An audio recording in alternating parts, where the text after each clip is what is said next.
Hello and welcome to Into Infinity I2I Interview, this time with Alejandro Martinez from Tijuana, Mexico. How are you? Hi, Heike. Nice being here with you. Thanks for the interview. I'm very grateful and very happy to be here this morning in Tijuana. I think it's the afternoon there with you. Actually, Um, I'm in India, so it's evening. yeah, half a day Yeah, separation. yeah. I'm very excited about this interview and very excited to share with you some of the things that I've been working on right now. Yeah. Tell me about it. So you've been working on this stuff for 15 years, geometry. And why don't you just tell us a little bit about your journey, how you got into geometry? Yeah. Well, I started. I was studying at first mechatronics, and when I was studying in mechatronics, I I always wanted to develop technology, and I was very focused on science areas of knowledge. But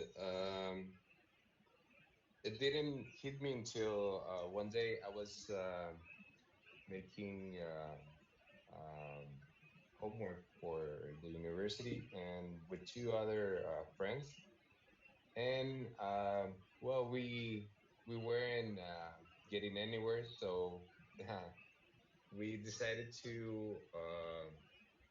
I decided to step away for a little bit, and one of them offered me a book, and this book was talking about um, Leonardo da Vinci's work, but more related to the the facts about the Da Vinci Code. Mm. And, well, I knew who Leonardo da Vinci was, but from the scientific aspect of his life and work, and by his art, by the artistic part and scientific part. So I got interested, and I took with me the book. And the next day, I was looking at the art, and well, that was when I was 18 years old. So it's um, almost, yeah, like 15 years ago. And it started like that. And the only thing that my friend told me was, well, they say that in the paintings of Leonardo da Vinci, there are secret messages, and that was all. And I got curious, and the next day I stopped at the book and what where the Mona Lisa painting was printed, and I started to look for patterns, because if Leonardo da Vinci was a scientist and this was real, then I could find some patterns there, and I did. And so um, after some development there for the past two, the next 2 months after that, I started to discover a lot of things. And 2 years later, I wrote a book, and I am just about to uh, publish in months my discoveries after 15 years of finding that. And I found out that there are secret messages on the work of Leonardo da Vinci, but my theory is the only one that it's provable by more than three different methods, and they're scientific, so they're provable, and also you can the messages. He designed an encrypted system for hiding this information. And well, that was my first approach, but actually the interesting part is that in the messages has to do with geometry. So that was my first reason that I got into this. And well, the messages that I found had to do with, um, yeah, they talk about some religion and some information about that. They confirm information about what they talk about in the Da Vinci Code.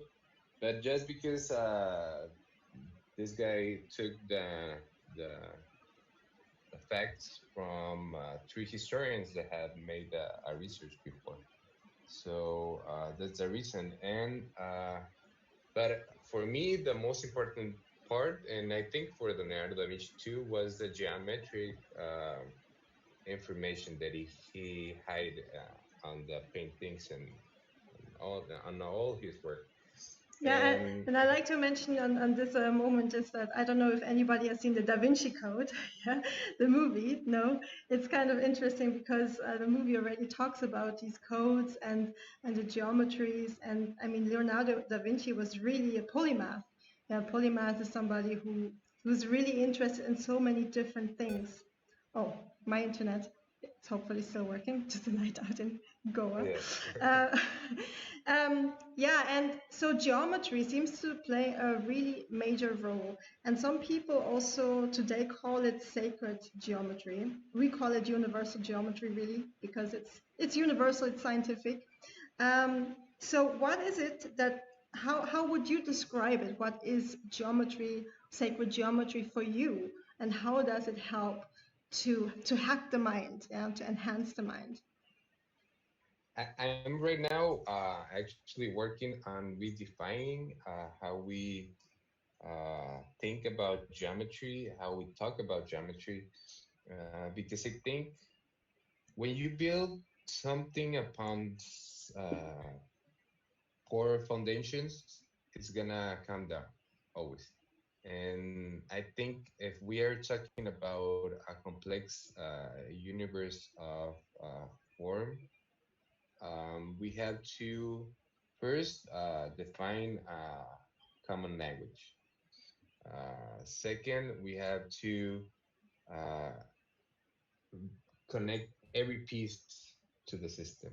Nothing can be floating off of the system. It has everything has to be connected. So by those terms, I decided to redefine geometry as sustainable quantum cosmometry. Hmm, sounds good. And it has to do with the real explanation about what it is in the terms. So sustainable. Why sustainable? Because geometry is the only thing that is sustainable in the universe. And from there, everything takes that property. So everything is sustainable. The universe is sustainable. Life is sustainable because it takes those properties from geometry. So geometry is assigning this characteristic to the universe. It's So, okay. Sorry. so basically, what you're saying is geometry, in a sense, helps us to think more sustainably, is it? Because geometry, in a sense, transcends everything else in the universe. It is the ultimate blueprint of the Yeah, universe. Yeah. exactly. Mm. Exactly, and also it's a language. So it's a language that we are not speaking fluidly, and for that reason, we're not making sustainable solutions. Yeah. So if if we understand this language correctly, we will be able to extract function from reality and reassign it to our creations in a harmonious and sustainable way. So what I have been working on this past 15 years is finding that language and defining the elements that are making it work and tick. And yeah. All right. So why don't you just tell us a little bit about your transformations? Why don't you show us some of your geometries? Because I remember we had a chat the other day, and It's quite amazing how they look like. I have some of them arranged right here. Mm-hmm. Right. Okay. So these are all different parts of the system, but if I go to a general geometry, will be the cube, for example, that it's this one. And so the thing is, what is this? If I can explain it in a simple way, Ooh. It's it's Transformers. yeah, it's a transformer, but it's describing how a string of energy can bend, twist and bend, and change its topology. So it can be expressed in different vibrational states. So each position represents a vibrational state, so it's a string. It's Mm-hmm. always a string.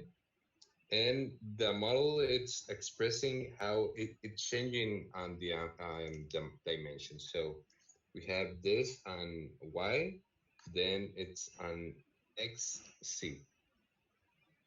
So it's changing YXC, YXC, because it's representing twisting. Yeah. So imagine that we have uh, uh, a string or yeah, like a rubber band, and we take the beginning with the end, and we somehow get it together. But before that, we twist 12 times, and then Hmm. we get it together. So it's Hmm. gonna twist on itself, and it's something. It's describing what these things are doing. So um, and also it's describing the basis of why geometry exists, because it's expressing also a holographic manifestation. Why? Because that here there are only two elements on plate. This is one of them, and this is the other one. This piece. So from here, it's only reflecting itself. So this is left, this is right of the same piece, and this is left on the other type. And here it repeats this same segment over here, but in a mirror way. So so really there's only these two pieces that are different, and then this is mirroring itself, and then all this is mirroring itself, and then all this is mirroring itself. Yep. So it's only an illusion of movement. So I'm redefining now what I call elementals. So the elementals will be the relationship between a volume that has triangular shapes, and there are related different triangular shapes that are related in a volume of four faces, but they are describing movement towards 1 point becoming two, 2 points becoming one. But actually, they're intersecting like circuits. So, Could you bring it back what to the is the cube? cube? Ah, yeah, there you go. So if you just hold up the cube, and what you did really is you just divided the cube, no?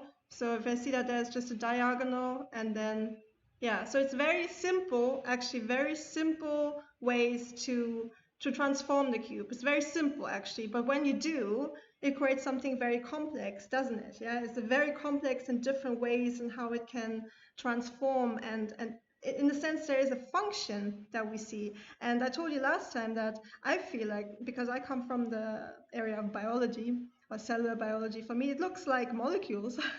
It looked like Yeah, how enzymes could work, because there's a lot of signaling pathways in cells where there's on and off mechanisms. And because they're getting activated, the form changes. And in this one, I really feel like this could represent something like that. Yeah. And exactly. and also it's expressing polarity. So in the for example, in um, molecular biology, it's all about polarity and changing polarity on a string of molecules. So they react and they do things like little machines that take parts and reassemble or disassemble, but it's all working on just pure electromagnetics. So one element or one molecule gets in contact with another one and they start to react. So these models are expressing by its own in its own nature how that polarity is changing in a string. So if you have a string, you have a series of alternating positives and negatives.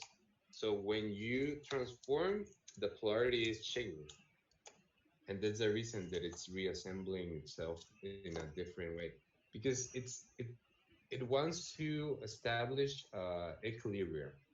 That's the whole reason. So if you have the string like this, it can go anywhere between the limits of each angle, right? But when you go to this state, it's stable. Yep. So the string it's up, down, up, down, up, down, up, down, and that's the reason of symmetry. So if I cut here, cut here, cut here, cut here, in any way I want, I can end up with two exact pieces, mirror pieces, and but when they are put together one with another one of Hmm. the same logic reacts because I have the same triangles but with opposite polarities, so they will connect like magnets Hmm. and they will transform together. Wow. This really transforms. Yeah, because I was always think, or people always ask me also questions like, "That's beautiful, 3 cubes." how when we say everything is made out of geometry and very simple geometries, if you think about the cube, which is one of the platonic solids, but how is it then possible to create so much complexity? And yet you see, actually, it's quite easy. It's just following simple rules, and yet then it can transform into these really odd shapes. Yeah. Yeah, uh, I think it has to do with uh, how it was manifested. This is what I'm working on right now. I'm gonna show you on the computer a model that I made, and it's has to do with two different diagrams. One is the flower of life, and the other one it's the chacana. Chacana, it's a symbol that it's very important in South American cultures, pre-Hispanic South American cultures, and it has to do with the pyramids, and it also has to do with sacred geometry, but it's not that popular, and has to do with how geometry was created. So Hmm. why all these pieces can interlock and transform together and create new geometries. And I think it has to do with because the process of creation was instantaneous. It was not. It was something that has step one, two, three, four, but it also at the same time was an instantaneous process. So we have like a duality of the walkthrough process, one, two, three, five, and we have manifestation. And how can we look at that? I'm gonna show you in a 3D model. So is this also your, I mean, you bring in your design skills here, I guess? Yeah. That's cool. Wow. Okay. The Chicana model is this one. Huh. It's based on a square. Yeah, but it's yeah, exactly. It's based on the square, It's the same as the flower of life, but the flower of life is aligning by triangles or Hexagons, yeah. hexagons. Yeah. But So actually this the can check come, it can come out of the flower of life, this one. It can come out of it. yeah. Why? Because like in the other half of the world was focused on the flower of life, that it's the same diagram but with the triangular perspective. And this is the same diagram but with a The square square, yeah. perspective. So what are we talking about? Like, how can we be talking about two diagrams that are the same but are this different? It's because we're seeing it by two angles, different angles that geometry has, two principal different angles. And you can see it here. I mean, I would When say you see, even if you like, if you can do the transformations in 3D, the same thing you can do in 2D. No, you can transform, let's say, a hexagonal tapestry, which comes out the flower of life very naturally. You can actually transform that into a square tapestry just by changing the nodes, and you can create both tapestries on top of each other actually. So they are both connected. yeah, exactly. So That's beautiful. That's here, 3D. yeah, here is um It's a truncated cube, the isn't big, it? yeah, it's the vector equilibrium, I the think cube octahedron. I think this is the truncated cube. No, it has the sides chopped off in triangles. Yeah. Yeah, it's a cube octahedron, and so this is the center of the matrix, and it's Mm. the reason that at the center, the distance between the center and each vertices, and from vertex to vertex is the same distance, and it's because it's the middle point of the two diagrams, the chacana and the Mm. flower of life, the triangle and the square. So Yeah. we have the square face, this is the chacana, and we have this angle that is the flower of life angle. Yeah. So that's the whole reason. And it's because there's only two ways of connecting circles, and one is this arrangement and one is this arrangement. But and at the same time, they're the same only arrangement. There are only two planes of perception that Mm. you Yeah. stepping on. So from this example, you can see that we have been seeing things separate when they are all part of the same system. So we can see it like this, we can see it like this. We're talking about perspective. And also when we see this diagram, so this is the diagram, and this is what I was talking about. Oh, nice. Yeah. So Ah, right. th- this is the simultaneous creation, but it also has a process, and I can show you parts of the process here. Look, there's a solid there, there's another solid there. Let me put it in a So different it's like perspective. a nested architecture of. Oh, yeah, there you go. There's the Yeah, rhombidodecahedron, is it? yeah, but look, That's a weird shape. and look, what is that? Ah, it's this one, is it? Yeah. Yeah, it's really amazing. So, but the important thing is how they're being manifested, like Mm. from where. From So where? Yeah. it's simultaneously because it's the relationship that has every sphere. This is the center of every sphere, and the relationship between every other sphere. So it's talking about how uh, in the essence of the sphere, it's already implied the infinite complexity of the universe, like from before the step one. So when one sphere connect to another sphere, and before that moment, all geometry was already defined.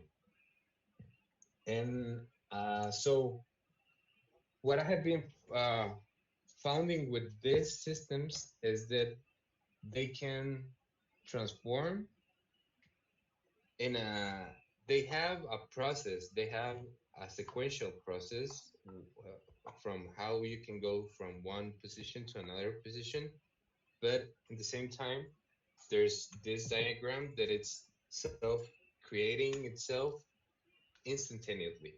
So it's something about like the duality between matter and energy, and how information in the energetic part of the system can travel instantaneously or far distance.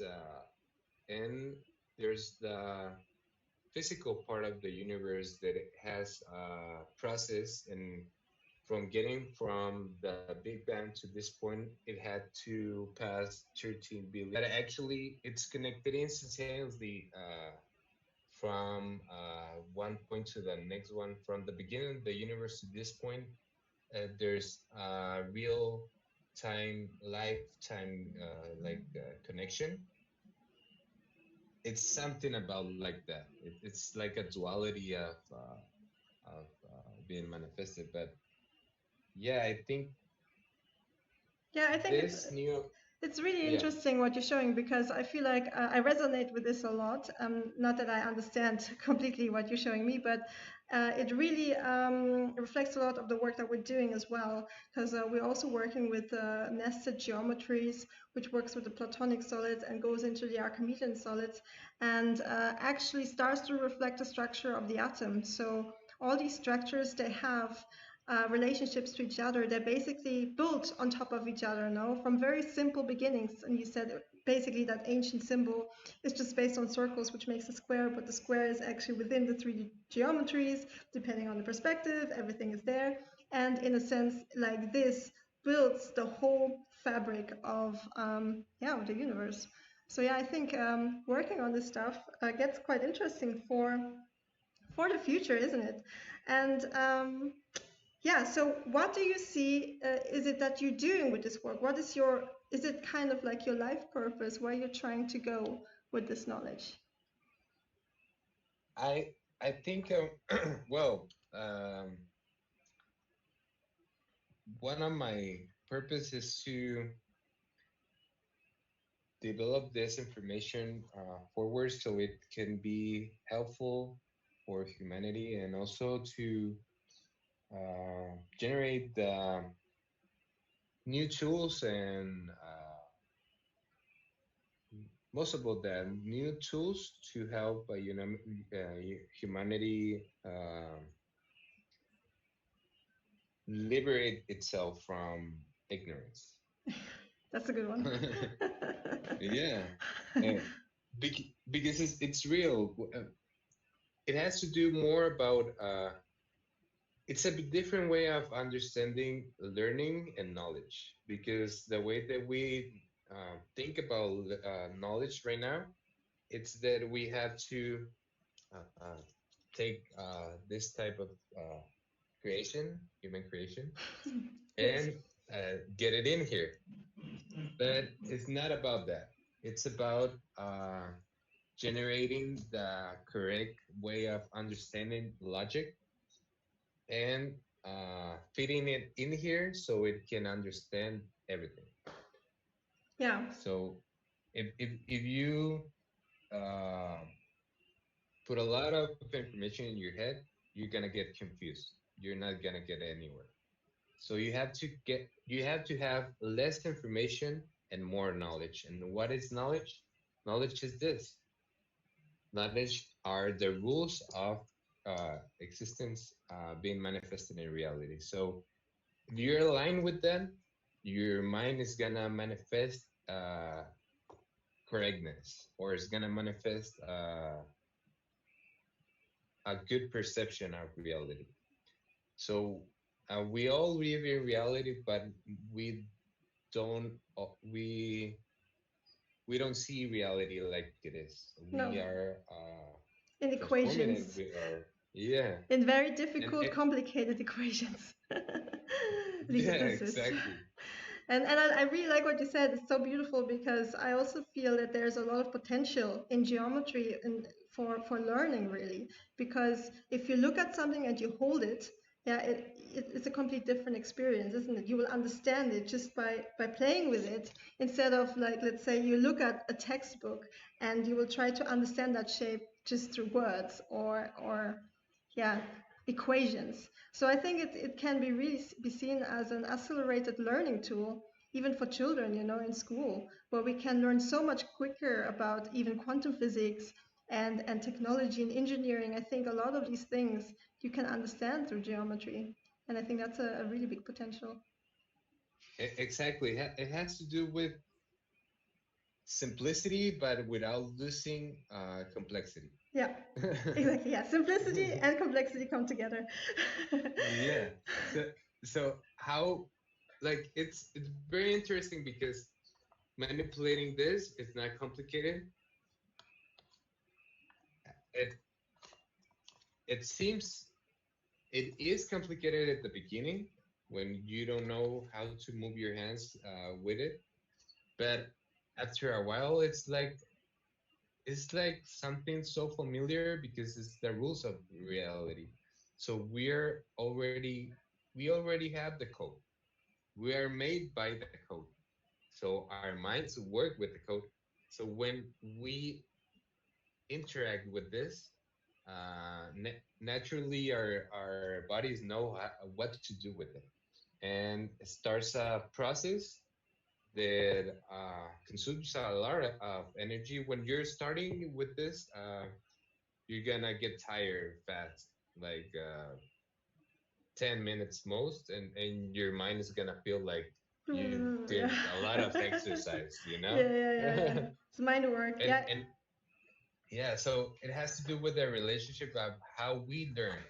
So it's very curious because uh, we we were designed to learn by the hands, by by the head, but most of all the connection between the body and the hand, and because it has to do with how we interact with objects. Everything that we have learned has come by the interaction with objects.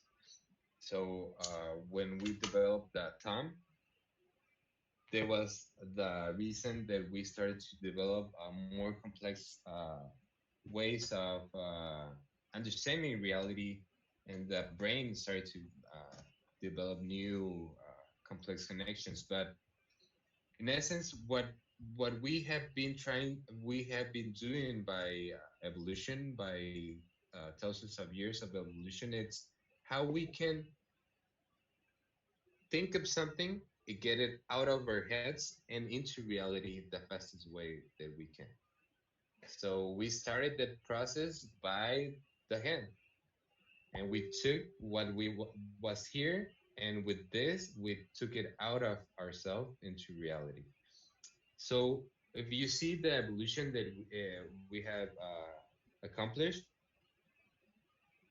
the pattern is the manifestation of our creations are getting out of our heads faster. We have now tools that, like this one, 3D printing, so we can manifest right. So from using and creating technically with our hands, now we create digitally with our Yep. hands, with our minds, almost with our minds, because we use this thing that is just clicks and a simple movement to make very complex things inside there. So we are just going to the next phase, and the next phase is no interface. Yeah. Is the thing. Just 3D. Yeah, mind and manifestation. Yeah. So we're going there, and I think these things are one of the biggest steps that we're gonna give, because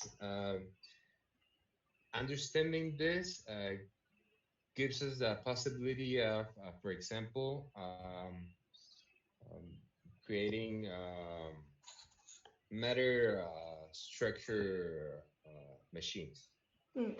So we have right now we have 3D printing. In the future, we will have matter structuring machines that will take atom by atom and rearrange it in the correct position, so I can get out this whole thing with all the water inside and everything from a machine just by recreating an object that we had before. And that's one of the applications, but it has to do with how what are the rules that are structuring everything and how these rules are manifesting function in space time. Hmm. So if we can crack that code, we can uh, actually do almost anything Yeah. on any field. Yeah, it sounds like there's a lot of potential in geometry. I believe so as well. A lot of amazing technologies, maybe, yeah, just ahead our way. um, Yeah. so, what is it? Yeah, you've been telling me a lot about your discoveries and stuff, but what is the most, let's say, mind blowing experience that you had with geometry? What was the most mind opening experience? Mm, the most mind-opening experience. I think it has to do with well, two things. Golden ratio, the the complexity of the golden proportion, and how it's like kneading everything, like getting everything together, but in a very beautiful, harmonious way. And also because it's one of the definitions that it can it it keeps getting bigger and more complex every time that I found another thing. It makes the golden ratio more complex, more beautiful. And because what I have been finding is that everything is just proportion. There's nothing in there. It's only golden ratio. Yeah, Yeah. and it's like it has to do with movement and the correct way of moving. It's like dancing. Yeah. So the golden ratio will be um, the um, the limits that you have to dance. And what are those limits? In our sense, our bodies. So what is what is all the possibilities that you can do in that complex sphere? And the golden ratio is that to the universe. It defines where can something be manifested, and the relationship with any other information that it's in the system, and and also because it appears constantly on geometry, and it's a way to see how this piece connects with this one by understanding. And the other important thing for me that impacted me on geometry was directly with these systems, and it has to do with interacting with them, not just seeing geometry, tracing geometry, because art is it's a beautiful manifestation of geometry, but I think interacting with these systems gives you something that it cannot be put on words. It's almost out of this world Yeah. because it feels like it belongs here. You know, I don't know how to explain it, but it really fits in your body, and it connects with you in in a very dynamic and complex way with your joints and how what they can do and what the models can do. So it's it's very beautiful, and also I think it has to do with what we cannot understand on a conscious level, but what it's doing on unconscious level also. Yeah. Yeah, you're absolutely right. I mean, I have this a lot in workshops when people start to draw circles, because ultimately everything comes out of circles, all these 3D geometries. And people always tell me like, oh, it feels so good just to do that. Is something happening with my mind? And there's probably a reason why, in the psychedelic world, you have a lot of these fractals and these repeating patterns and stuff like that. And then it starts to, something starts to happen with your mind. And yeah, I think it's quite amazing what else we can find out about these shapes. So thank you very much for your time and your interview. I want to ask you 5 last questions, the hot 5, yeah? And you just pick one answer. Are you ready? Yeah. All right. So what do you think comes first, mind or matter? Mine. Cool. What do you resonate more with, science or philosophy? Mm, I think philosophy, because philosophy it's more directly connected with the mind, and so it's manifesting science. That's a very nice answer. What do you like more, geometry or music? I think music, because they're both the same thing, but music it's more energetic. Yeah, you It feel it has to though, do with the with heart. geometry is it's everything, but it's in a mental aspect of reality, and music is a manifestation of that in our experiential way. All right. So, do you think the universe came into existence out of chaos or out of a divine blueprint? Absolutely out of divine blueprint. Of course. All right. Last question. What do you like more, sphere or cube? A sphere, because it has everything inside. Exactly. Every single shape can be inside. That's very beautiful. The sphere is, by the way, also in a more philosophical way, related to the feminine. Yeah, the womb of creation. So Yeah. so I just want to finish with one more question. Is there something else you would like to share with the audience?